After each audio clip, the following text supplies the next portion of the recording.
नमस्कार, मैं हूं हरवीर सिंह। हिंद किसान की बात में आपका स्वागत है। आज हम बात करेंगे सरकार की उन कोशिशों की जिसमें वो निर्यात को बढ़ावा देने का दावा कर रही है। सरकार ने तमाम सारी तैयारियां की हैं। अगर आप देखें, पिछले दिनों कृषि मंत्रालय ने आंकड़े जारी कर कहा कि मार्च से लेकर के जून के दौरान लॉकडाउन में भी हमारा निर्यात पिछले साल के मुकाबले 23.34% बढ़ा है। तो ये बड़ा एक उपलब्धि की तरह से पेश किया गया। लेकिन अगर हम इनको देखें, सरकार ने जो जानकारी रिलीज़ की है उसमें कौन से उत्पाद इस दौरान निर्यात हुए उनका पूरा ब्यौरा नहीं मिलता।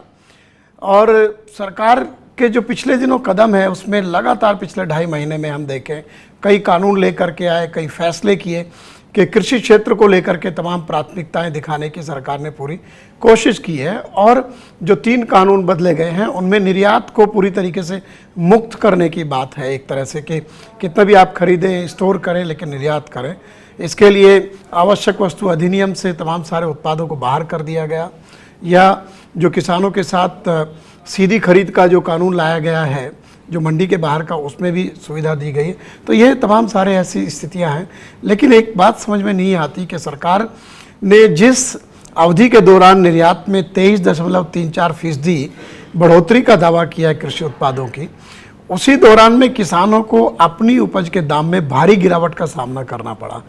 इसका मतलब अगर हम इस तरह से देखें कि निर्यात में बढ़ोतरी का किसानों को बेहतर दाम मिलने की गारंटीज से सीधा कोई संबंध इस दौरान तो नहीं दिखा। आगे दिखेगा या नहीं दिखेगा ये आने वाले दिन बताएंगे। लेकिन ये तमाम सारे ऐसे उत्पाद भी हैं जिनकी कीमतों में भारी उतार चढ़ाव होता है। सरकार का ये इस तरीके का जो नीतिगत फैसला है, इवन कानूनी जामा भी उसको पहनाया जा रहा है कि क्या कभी संकट की स्थिति में बड़ी प्रतिकूल स्थिति तो पैदा नहीं कर देगा देश में और सब कुछ बाजार शक्तियों के हाथ में छोड़ देगा।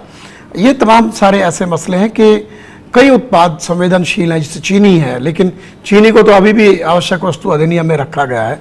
प्याज और खाद्य तेलों के मामले में कई बार अचानक दिक्कतें पैदा होती रही हैं। ऐसे में जब तक कानून बदलेंगे तब तक क्या होगा, ये इंटरेस्टिंग होगा उस वक्त देखना। लेकिन निर्यात को जो देखने में काफ़ी सरल लगता है, इसमें बहुत सारी पेचीदगियाँ भी हैं इस क्षेत्र में। इन तमाम मसलों पर बात करने के लिए हमारे साथ 2 खास मेहमान आज इस कार्यक्रम में हैं। प्रोफेसर विश्वजीत धर, जो JNU में इकोनॉमिक्स के प्रोफेसर हैं और दुनिया भर में जो इंटरनेशनल ट्रेड है, अंतर्राष्ट्रीय व्यापार के जो मामले हैं उनके एक बड़े एक्सपर्ट शुमार होते हैं। हमारे दूसरे मेहमान हैं all India coordination committee of farmers movement के संयोजक युद्धवीर सिंह। युद्धवीर सिंह किसान आंदोलनों से जुड़े उनका एक लंबा अवधि है, दशकों से, कई दशक से उसके साथ जुड़े रहे हैं। भारतीय किसान यूनियन में बहुत बड़ी भूमिका निभाते रहे।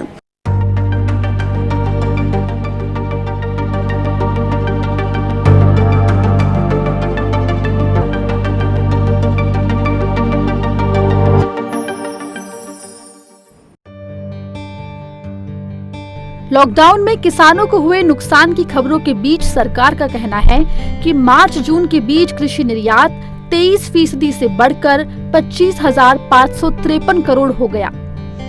भारत का कृषि निर्यात साल 2017-18 में 9.4% से बढ़कर 2018-19 में 9.9% हो गया।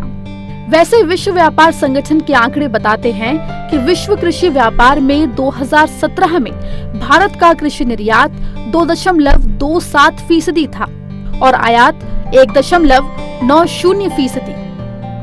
वहीं फलों और सब्जियों के उत्पादन में भारत का दूसरा नंबर है। लेकिन इससे जुड़े कई सवाल भी हैं। दरअसल हाल ही में करीब 2.5 महीने में कृषि से जुड़े फैसलों की झड़ी लग गई है। इन फैसलों के साथ ही कृषि निर्यात को भी जोड़ा गया है। खासतौर से आवश्यक वस्तु अधिनियम और फसलों की सीधी खरीद को लेकर किए गए कानूनी बदलावों को उसी नजर से देखा जा रहा है। कहा जा रहा है कि इससे निर्यातकों के लिए पैदा होने वाली अनिश्चितता के हालात दूर होंगे। हालांकि सरकार की ओर से दिए जा रहे तर्कों के बीच सवाल ये भी है कि जिस अवधि के लिए निर्यात में बढ़ोतरी की बात की जा रही है, उस दौर में लॉकडाउन की वजह से किसानों को उनकी उपज के दाम में भारी गिरावट का सामना करना पड़ा। मुक्त निर्यात की आलोचना करने वाले कहते हैं कि बिना नियमन का मुक्त व्यापार कितना सही है। संकट के हालात में सब कुछ बाजार शक्तियों के हाथ में देना क्या कृषि के लिहाज से ठीक है? कृषि निर्यात को प्रमोट करने के लिए जिन फैसलों की तरफदारी की जा रही है, दरअसल उनको लेकर किसान संगठन और किसान चिंता इसीलिए भी जता रहे हैं क्योंकि यहाँ अधिकतर किसान छोटी जोत के हैं, जिनके जीवन का एक बड़ा हिस्सा जिंदगी की जद्दोजहद के बीच ही गुजर जाता है। Bureau report, Swaraj express. तो मैं आपसे शुरू करूं विजय जी, ये जो दावा सरकार ने किया है कि अचानक एक रिपोर्ट आती है कि बहुत सारा निर्यात तेजी से बढ़ गया कृषि उत्पादों का, लेकिन वही जो मैंने अपने शुरुआत में भी बात की थी कि वहाँ पर ये दोनों के बीच में तालमेल नहीं दिखता, किसान को मिलने वाला दाम और निर्यात के बीच में। देखिए, पहली बात तो जी है कि भारत का जो कृषि क्षेत्र है जी, उसको हम हमेशा से कहते आ रहे हैं कि ये खाद्य सुरक्षा जो है उसका मुख्य जो है उद्देश्य है कृषि का जी। और खाद्य सुरक्षा देश के लिए और छोटे किसानों के लिए, दोनों के लिए ये एक बहुत बड़ी जो एक ऑब्जेक्टिव है जी। और एकदम से लगता है कि वो जो एक ऑब्जेक्टिव है उससे सरकार बिल्कुल हट गई है। मतलब अब जो कृषि की हम चेहरा देख रहे हैं और जिसका जो अभी नीतियां आ रही हैं, उस कृषि को हमने पिछले 70 साल में देखा नहीं है जी। और हमने इस देश ने बहुत सारे जो फूड इनसिक्योरिटी जिसको कहते हैं, खाद्य असुरक्षा, उसके दौर से हम गुजरे हैं और उसके चलते सरकारों ने ये एक तय किया था कि कृषि नीति पहली बात तो करेंगे कि हर एक भारतीय को जो जितना खाद्यान्न जरूरी है वो पर्याप्त खाद्यान्न मिले। उसके बाद जो कुछ सरप्लस होगा, जो बचेगा, उसको हम जो है निर्यात करेंगे और उसी से चल रहे हैं। पर एकदम से अभी जो सरकार ने जो आंकड़े आ रहे हैं सामने, और उसका मुझे लगता है कि सीधा इसका जो जुड़ाव है इन नीतियों के इसमें है कि एकदम से हमने पूरा बाजार को मुक्त कर दिया है और जो व्यापारी है उनके हाथ पूरे कृषि क्षेत्र को डाल दिया है। इससे किसानों को तो कुछ भला नहीं होने वाला, क्योंकि जैसे आपने कहा और ये अभी सरकार के आंकड़े भी आए हैं कि जो दाम है, होलसेल प्राइस इंडेक्स अगर देखें हम इसका जो फूड सीरियल्स का जी, तो पूरे इसको लेके सीरियल्स और पल्सेस का 2% दाम बढ़े हैं मोटे तौर पर। कई जगह तो दाम घटे हैं जैसे आपने कहा।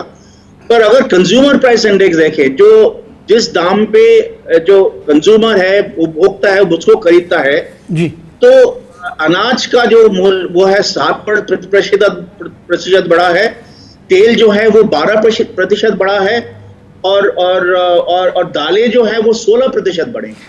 तो एक तरफ से ये हो रहा है कि किसानों को कुछ नहीं मिल रहा है जी। तो ये विजय जी, यही सवाल मैं युद्धवीर जी से पूछूंगा। युद्धवीर जी, ये जो आंकड़े आए अभी के इतना निर्यात बढ़ गया है, और दूसरी तरफ ये अभी जैसे विजय भी आंकड़े दे ही रहे हैं कि किस तरीके से जो किसानों से उत्पाद जब खरीदे जाते हैं, जो उनको दाम मिलता है वो तो नहीं बढ़ा। उल्टे अगर हम देखें कि कुछ गेहूं वगैरह को छोड़ दें जिसका सरकारी खरीद थी, बाकी तो किसानों को एमएसपी भी नहीं मिला, और जो फल सब्जियां थी उनकी तो और बुरी हालत थी। तो ऐसे में ये आंकड़े क्या हकीकत को आपस में जोड़ते हैं या इनके बीच में विरोधाभास है? युद्धवीर जी। देखिए हरवीर जी, मैं आपको ये बता दूं, हमको थोड़ा पीछे जाना पड़ेगा इसको लेके जी। जब से ये डबल ड्राफ्ट और WTO की शुरुआत हुई और कृषि को व्यापार में लाया गया जी, तब से ये कॉन्स्पिरेसी हो रही है कि किस तरह से हिंदुस्तान के बाजार को कब्जाया जाए जी। और निरंतर पूरी दुनिया के जो विकसित देश हैं उनका एक ही है कि वो हिंदुस्तान को एक बड़े बाजार के रूप में देखते हैं। अब हमारा जो किसान है वो जितने भी खाद्यान्न हैं करीब करीब सब में आत्मनिर्भर है और सरप्लस है हमारे पास जी। और जिस चीजों जो चीजें शॉर्टेज है जिन चीजों की, उनको भी किसान उत्पादन उनका करने में सक्षम है, बशर्ते कि सरकार उसको उचित मूल्य और खरीद की गारंटी दे। पीछे आपने देखा होगा प्रधानमंत्री ने दलहन के बारे में अपील की देश के किसान से, 6 महीने के अंदर उन्होंने सरप्लस स्टॉक दे दिया था बना के। तो हिंदुस्तान के किसान पे बेसिक सरकार के लोग भी समझते हैं कि हमारे पास वो क्षमता है जो हम अपने पूरे देश को खिला सकते हैं, उसके बाद सरप्लस हम पैदा करके दुनिया के अन्य मुल्कों में भेज सकते हैं। लेकिन बार बार जो नीतियां आ रही हैं और जिस तरह से अभी जो डेवलपमेंट है कोरोना में, जो 3 ऑर्डिनेंस लाए गए हैं, तीनों ऑर्डिनेंस ऐसे हैं जो किसानों को बर्बाद करने का दस्तावेज है। क्या आवश्यकता थी? और सरकार की मंशा को दर्शाते हैं कि इस कोरोना काल में इन ऑर्डिनेंस को लाके कहीं ना कहीं सरकार की नीयत ठीक नहीं है, सरकार किसान को बर्बाद करना चाहती है। क्वांटिटी रिस्ट्रिक्शन हटा जी, लेकिन ये जो आंकड़े, मैं एक बार फिर आपसे इसी के बीच में टोकता हूं कि जब सरकार ने कहा कि निर्यात इतना बढ़ गया, 23-24% बढ़ गया, तो निर्यात किसके लिए बढ़ा, किसको पैसा मिला, किसान को मिला या दाम नहीं? इस बीच किसान का मैं आपको बताऊं, आज किसान निरंतर जो एमएसपी जिसको कहते हैं, न्यूनतम समर्थन मूल्य, वो कॉस्ट नहीं है जी, न्यूनतम समर्थन मूल्य लेने के लिए तरसता है इस देश का किसान। लाभकारी मूल्य की तो देश में अब तक बात ही नहीं हुई है। न्यूनतम के लिए किसान धक्के खाता है, किसान दरबदर है। किसान 3.5 लाख से ऊपर किसान ने आत्महत्याएं की है इस 20 साल के अरसे में। ये अपने आप में इस बात का सबूत और गवाह है कि किसान की स्थिति क्या है। अगर निर्यात बढ़ता, खेती फायदे का सौदा होती, तो ये 3.5 लाख किसानों से हाथ नहीं धोना पड़ता हमको। प्रतिदिन आज जो आत्महत्याएं हो रही हैं, क्यों हो रही है आत्महत्याएं? कि उसको उसकी लागत का मूल्य नहीं मिल रहा। मैं आपको बताऊं, मक्का का बफर स्टॉक होने के बावजूद मक्का बाहर से लाई गई और हिंदुस्तान के जो बाजार को बिल्कुल पूरी तरह से खत्म कर दिया गया। मक्का अब आने वाली है। जो दुर्दशा मक्का के किसान की अभी होने वाली है, आप देखेंगे, हम बताएंगे देश में कि क्या ये करना चाह रहे हैं। अभी अमेरिका ट्रीटी करने के लिए जी, विजय जी मैं आता हूँ, उस विषय पे आऊँगा। विजय जी, ये जो कानून में तीनों हैं, जो 3 अभी सरकार ने अध्यादेश लाए हैं, ये क्या इनेबल करते हैं एक्सपोर्ट को प्रमोट करने की स्थिति बनेगी उससे? क्योंकि एक्सपोर्ट को प्रमोट करने के लिए आपके जो घरेलू नियम कायदे हैं, उनका एक अपनी भूमिका होती है और वैश्विक परिस्थिति क्या होगी वो अलग होती है। तो ऐसी परिस्थिति में आपका एज एन एक्सपर्ट, आपको लगता है कि ये एग्रीकल्चर एक्सपोर्ट को प्रमोट कर पाएंगे अभी जो कदम उठाए गए हैं? नहीं, ऐसे तो नहीं हो सकता है, क्योंकि विश्व के बाजारों में एक्सपोर्ट के लिए बहुत सारी चीजें जरूरी है। पहली चीज तो ये है कि जो फूड सेफ्टी के जो नियम है, और उसमें WTO के नियम है और कई देश अपने खुद के उन्होंने नियम बनाए हैं, और उसके वो जो मापदंड है उस पे खरा उतरना पड़ेगा, नहीं तो हम बाहर कुछ बेच नहीं पाएंगे। और तो ये सब चीजें ध्यान रखनी पड़ेंगी। और दाम भी जो है, हमारे जो किसानों को जो दाम मिल रहा है, जो युद्धवीर सिंह जी ने बताया कि हमारे किसानों को तो दाम मिलता नहीं है। और जो बाहर के बाजार हैं वहां पर यूरोप और अमेरिका भारी सब्सिडी देके वो अपने जो है सामान बेचते हैं।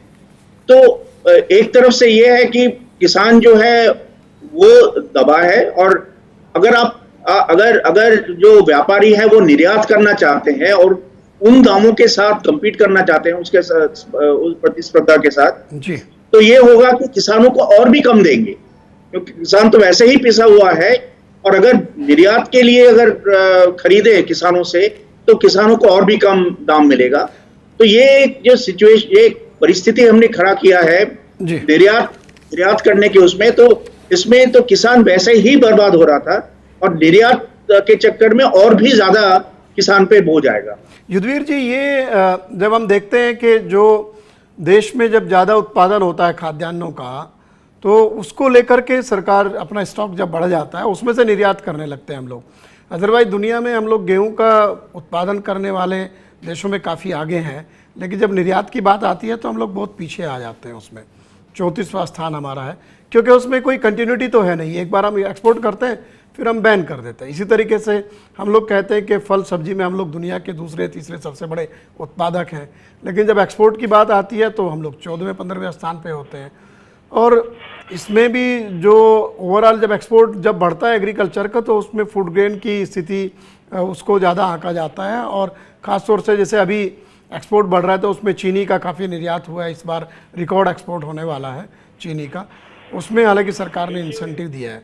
तो ये जो अनसर्टेनिटी है, और जैसे अभी विश्वजीत भी कह रहे थे, तो ये तो पॉलिसी में कोई कंटिन्यूटी है ही नहीं हमारी पहले से भी, और अभी भी अगर ऐसा होगा तो कैसे हम लोग उस पर निर्यात को एक भरोसेमंद आय के स्रोत के रूप में किसानों के लिए देख पाएंगे। और यहाँ एक छोटी बात और मैं कहूँगा, जैसे अभी विश्वजीत ने भी इशारा किया था, खाद्य तेलों में तो हम लगभग 50% हिस्सा हम आयात करते हैं, तो इन्होंने तिलहन और खाद्य तेलों को भी ECA से बाहर कर दिया। और तो ऐसे में मतलब क्या कंसिस्टेंसी है ये पॉलिसी में? कुछ आपको लगता है कि कोई तारतम्य है नीति में दीर्घकालिक रूप से? ये युद्धवीर जी।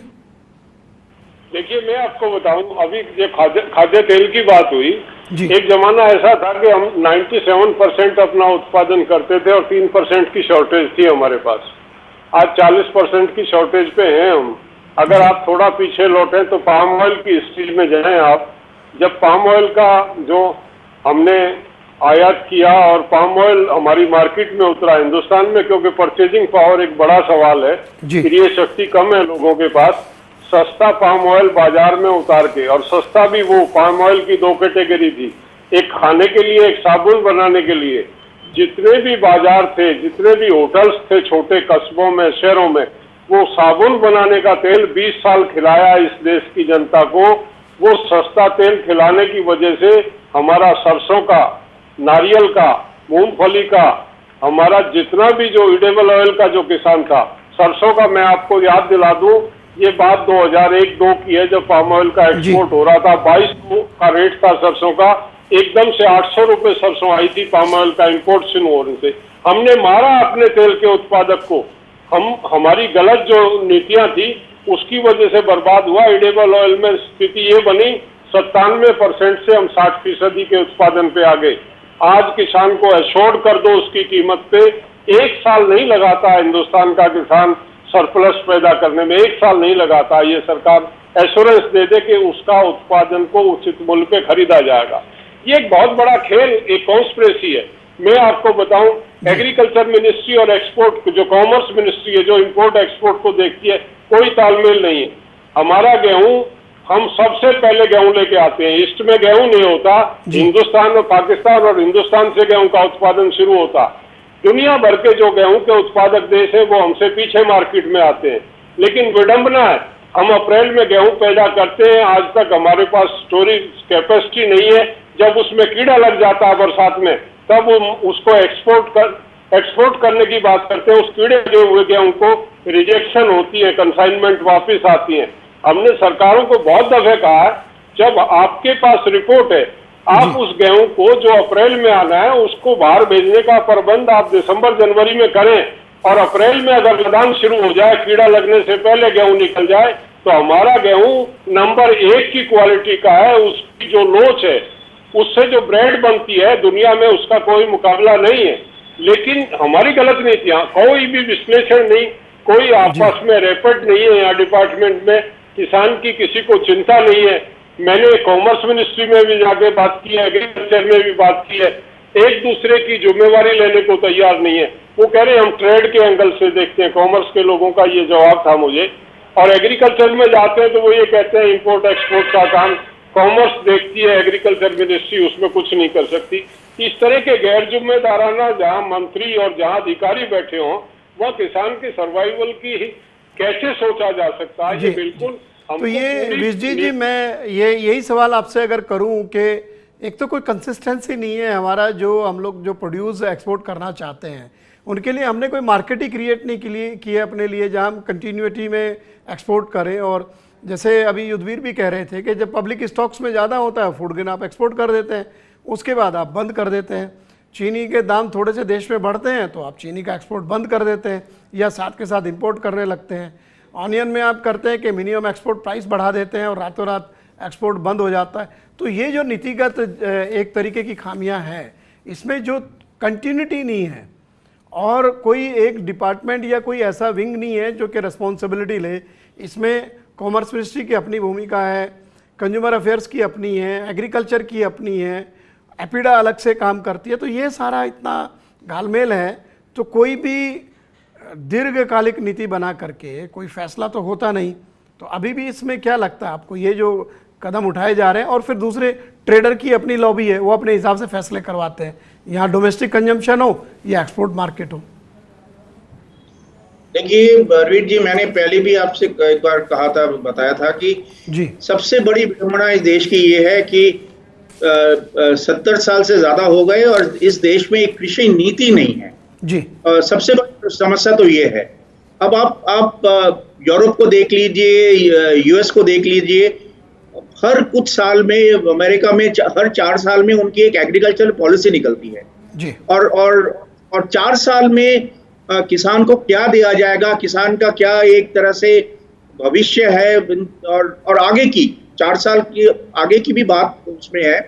अब हमारे कृषि में कृषि की क्या एक भविष्य है जिसको हम रोड मैप बोलते हैं, वो कुछ है नहीं। अभी देखिए कि किसानी जो है वो बिल्कुल अनप्रोडक्टिव हो रहा है, क्योंकि जो उसमें जो प्रोडक्टिविटी है वो बिल्कुल गिर रहा है। अब सबको पता है कि जो हरित क्रांति हुई थी उसके बाद जो उत्पाद बढ़ा था, उसके अब पिछले दो ढाई दशकों में वो बिल्कुल उसका फायदा अभी मिल नहीं रहा है। नए तरह से टेक्नोलॉजी आने चाहिए, नए बीज आने चाहिए सब, पर उस पे किसी का भी ध्यान नहीं है।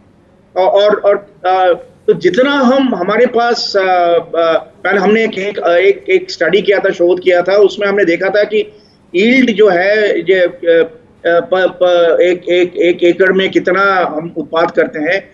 तो गेहूं में अगर हम रैंकिंग करें विश्व में सब देशों में, तो हमारा रैंक 50 से नीचे आता है और चावल में 60 से नीचे आता है। अच्छा, तो कृषि के तरफ तो किसी के देखने की वो है ही नहीं अभी। तो ये युद्धवीर जी जो अपना विजय जी ने जो कई सवाल खड़े किए हैं कि एक तो हमारे पास कोई समग्र नीति नहीं है, एक एग्रीकल्चर पॉलिसी ऐसी नहीं है जो एग्रीकल्चर से रिलेटेड, जो कृषि से संबंधित सारे मसलों को एक जगह देखती हो। उनके जो अंतर संबंध है, वो प्रोडक्शन हो, वो निर्यात हो, वो टेक्नोलॉजी हो, या किसानों को राहत देने की बात हो, वैश्विक मार्केट में प्रतिस्पर्धा करने की बात हो, और सिर्फ फसल नहीं, बाकी उत्पाद जो हैं जिसमें पिछले कुछ वर्षों में हमारा मीट एक्सपोर्ट बहुत बढ़ा था, उसको भी स्टेट गवर्नमेंट ने उसमें कई सारे अड़ंगे लगा दिए, वो भी प्रभावित हो गया।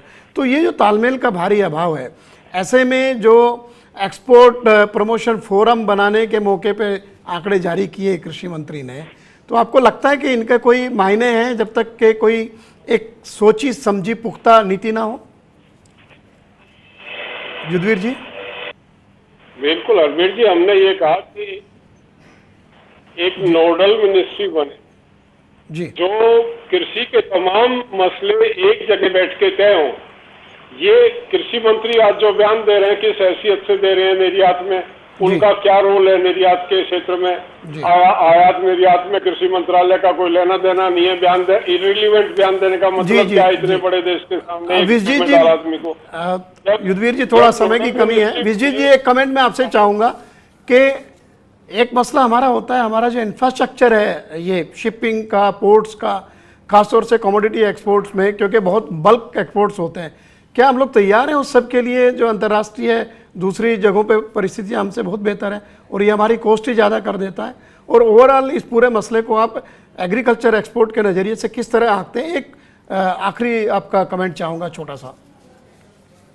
देखिए, हम करीब 25 साल से, मुझे पूछा आपने अरविंद जी? हाँ जी विजय, 25 साल से हम ये सुन रहे हैं कि जो पोर्ट मॉडर्नाइजेशन की बात 25 साल से सुन रहे हैं जी, और पोर्ट मॉडर्नाइजेशन कुछ हुआ नहीं है जी। तो दूसरे देशों में अगर हम देखें कि एक जहाज आके उसको खाली करके फिर दोबारा लोड करने में कुछ घंटे लगते हैं, जी। हमारे देश में कुछ दिन लगते हैं। तो ये जो है ना, ये जो इससे कॉस्ट एस्केलेशन होता है, बढ़ जाती है। तो मैं एक्चुअली समय का अभाव है, इसी पॉइंट पे अपने दोनों मेहमानों का शुक्रिया अदा करूंगा। आप लोग हमारे साथ हिंद किसान की बात में इस महत्वपूर्ण मसले पर जुड़े, और मेरे ख्याल से ये एक काफ़ी पेचीदा मसला है। हालांकि सरकार दावे करती रहती है जब भी थोड़ा बहुत आंकड़ों में बदलाव आता है तो, लेकिन हकीकत कुछ और है। हमारे मेहमानों ने कृषि निर्यात से संबंधित नीतियां, सरकार के फैसले और परिस्थितियों के ऊपर विस्तार से बातचीत की। आप जुड़े रहिए हमारे साथ स्वराज एक्सप्रेस पर। हिंद किसान की बात में फिर एक नए मसले पर आपके साथ आएंगे। नमस्कार।